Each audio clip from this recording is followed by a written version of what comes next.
करना है। वहाँ आपको नर्सरी में स्प्रे इस साल करना ही करना है, जहाँ 2025 में ये बहुत ज्यादा आप ये भी नोट कर लें, डॉक्टर साहब ने कहा है कि उतनी खादों का इस्तेमाल करेंगे जितना हरा होगा उतना ये टिड्डा जो है उस पर जो हमारी हाइब्रिड किस्में हैं उसके अंदर ये बहुत ज्यादा क्या कर सकते हैं पौध से लेके आखिर में पौध लगाने तक, ताकि ये बौने पौधे आए नहीं? 4 सालों से जी ये जो बौने पौधे की समस्या हमारे जो खेत है, किसान है, उनके फील्ड्स में आ रही है जी।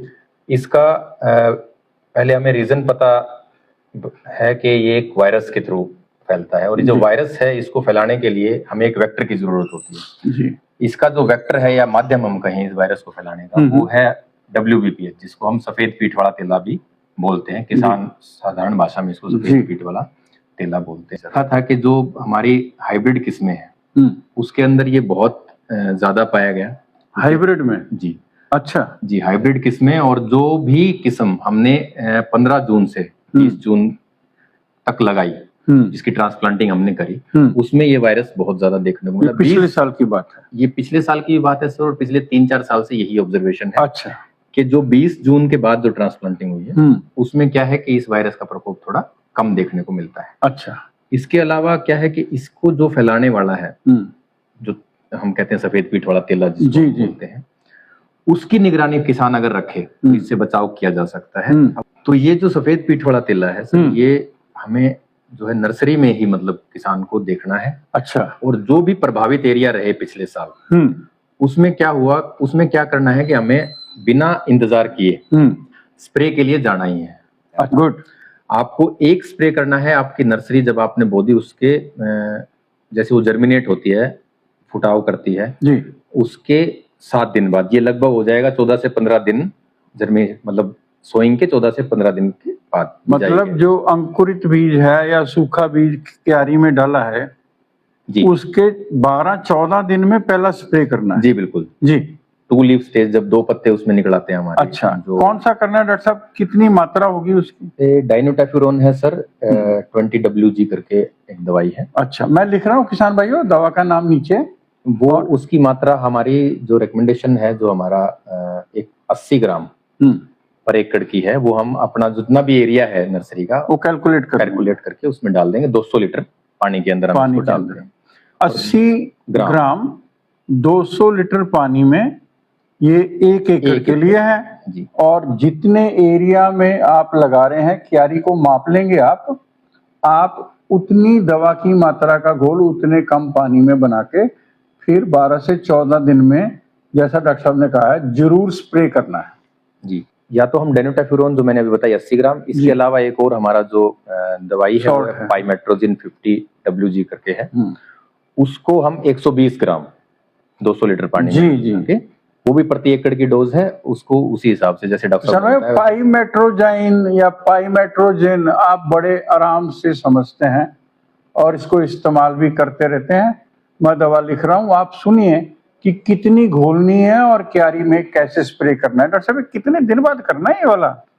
ये सर हमें 14 से 15 दिन पे करना है, और दूसरा स्प्रे जो है वो हमें लगाइए इसके 1 हफ्ते के बाद आप उसमें। दोनों में से एक दवा का स्प्रे 12 से 14 दिन में करना है जी जी जी। जी, आगे दूसरा स्प्रे इनमें से ही एक दवा का आपको 21 से 25 दिन के बीच में आपको करना है। पौध उखाड़ने से 3-4 दिन पहले। हाँ बिल्कुल, है ना जी? बिल्कुल सर, अगर आप 25 दिन पे उखाड़ रहे हैं तो आप 21 दिन पे कीजिए जी, वरना आप 25 दिन तक उस स्प्रे को जरूर आपको डॉक्टर साहब ये दवा बदलानी है कि पहले पाइमेट्रोजिन किया तो आप दूसरी करें, या पहले दूसरी किया तो पाइमेट्रोजिन करें, या एक ही कर सकते हैं? देखिए डॉक्टर साहब, वो क्या है कि कई बार हम इसलिए दूसरी दवा 2 अलग अलग दवाओं का स्प्रे करने की बात करते हैं, क्योंकि इसमें क्या होता है कि जो हमारा तेला है या जो भी इंसेक्ट है, हाँ, उसमें रेजिस्टेंस आ जाता है, वो प्रतिरोधी क्षमता वो डेवलप कर लेता है। तो इसलिए हम कहते हैं कि केमिकल चेंज करके आपको इस्तेमाल करना चाहिए। पर क्या होता है कि फार्मर्स को सर थोड़ा सा इकोनॉमिकली थोड़ा सा दिक्कत आती है। हाँ, तो हम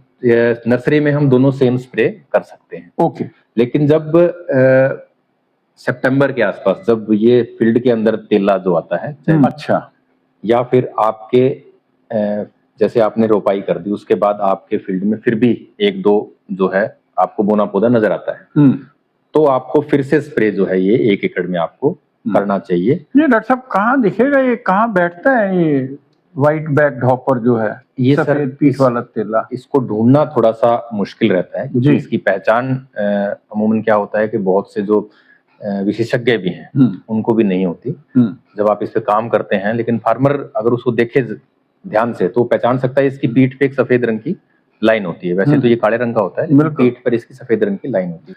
तो जैसे ही अगर आपको ये दिखता है तो आप जो है फील्ड में इसका स्प्रे आपको फिर से मतलब स्प्रे के लिए जाना है आफ्टर ट्रांसप्लांटिंग। आफ्टर ट्रांसप्लांटिंग, बुआई के बाद 1 हफ्ते के बाद जब पौधा थोड़ा स्टेबल हो जाए। नहीं सर, जैसे ही आपको जो स्प्रे करना है, अगर आपको हॉपर दिख रहा है अच्छा तभी आपको स्प्रे करना है। अगर आपके खेत में बोने पौधे आपको दिख गए, ये दिखेंगे आपको करीबन 1 महीने से 25 दिन से 30 दिन के आसपास। अच्छा, तो अगर आपको दिख गए तो एक तो वो जो पौधे आपको दिखे हैं उसको नष्ट कर देना है आपको उसी समय। आप ये स्प्रे जो 1 एकड़ के लिए आपने दवा बताई है, हाँ जी, पाइमेट्रिजाइन या दूसरी जो है डाइनोटाफ्यूरोन, तो यही करनी है डॉक्टर साहब कि कोई और? एक और दवा है सर, ट्राइफ्लूमेजापाइरम साल्ट का नाम है उसका। उसको अगर हम एक बार स्प्रे करते हैं, उसकी दिक्कत क्या है कि वो सीजन में सिर्फ एक बार ही हम स्प्रे करते हैं, ज्यादा उसको स्प्रे नहीं करना है क्योंकि उसके लिए रेजिस्टेंस आना बड़ा इजी है सर इसमें। अच्छा। उसको सिर्फ एक ही बार यूज करना है पूरे सीजन में। या तो आप नर्सरी में यूज कीजिए या एक बार सिर्फ फील्ड में यूज कीजिए, उसका इफेक्ट बहुत अच्छा है। वो 100 ग्राम के करीब आपकी। ठीक, तो किसान भाइयों, आप ये जो तीसरी दवा मैं लिख रहा हूं इसका इस्तेमाल नहीं करेंगे, मगर बहुत जरूरी होगा तो आखिरी दवा यही वाली होगी। इससे बौने पौधे जो लाता है कीट, व्हाइट बैक्ड हॉपर, सफेद जो टिड्डा या फुदका बोलते हैं, उसको रोक पाएंगे। अच्छा, लेकिन जो सफेद पीठ वाला तेला जो हम बता रहे हैं, ये पोआ नोवा जैसे डॉक्टर साहब ने बताया, मक्का और कई केसेस में देखा है वीट पे भी सरवाइव कर जाता है। अच्छा, क्योंकि जो सीजन होता है कि ये मेन पेस्ट जो है मतलब ये है राइस का, पैडी का।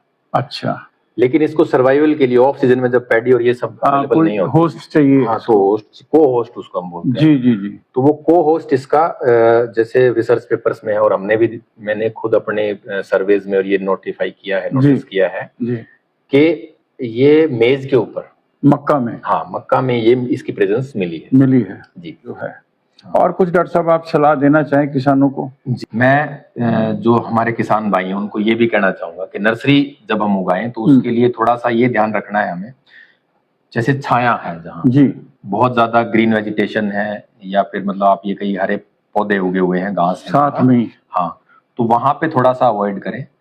जो अपना मक्का का खेत है, हालांकि मक्का में क्या है कि इसका हमने अभी तक वायरस का इसका जो सिम्टम्स है, मतलब मक्का में बोने पौधे के हमने सिम्टम्स नहीं देखे हैं, लेकिन जो कीट है वो वहां सरवाइव करता है, ये हमने देखा है। अच्छा, तो उससे अगर हम थोड़ी सी दूरी बनाएं नर्सरी में आप मक्का वाले खेतों से दूर जाके थोड़ा सा दूरी बनाएं, तो मैं समझता हूं कि बहुत अच्छा रहेगा उनके लिए। और जब स्प्रे हम नर्सरी में कर रहे हैं तो साइड बंड्स पे भी हम जो अपने डोल है साइड की जिसपे घास उगा हुआ रहता है, उस पे भी हमें स्प्रे जो है इसका करना है, ताकि अगर वहां पे कोई सरवाइव कर रहा हो कीट तो वो भी मर जाए। ठीक है जी। और इसके अलावा हम ये कहेंगे कि मेन जो क्रॉप है हमारी, उसके अंदर हमने फर्टिलाइजर जो यूज करना है वो स्प्लिट डोजेस में यूज करना है, मतलब एक साथ नहीं डालना। वो तो 40 दिन तक। और कम जितना रेकमेंडेड है उतना ही डालना है, ज्यादा नहीं डालना, क्योंकि ज्यादा डालने से क्या है वो पौधे हरे दिखते हैं डॉक्टर साहब जी, और वो ज्यादा पेस्ट को अट्रैक्ट करते हैं। अच्छा, किसान भाइयों, मैं अपनी ओर से और आप सबकी ओर से डॉक्टर सुमित जी का बहुत बहुत धन्यवाद करता हूं कि उन्होंने समय निकाला। आप सबको ढेर सारी शुभकामनाएं। नमस्कार।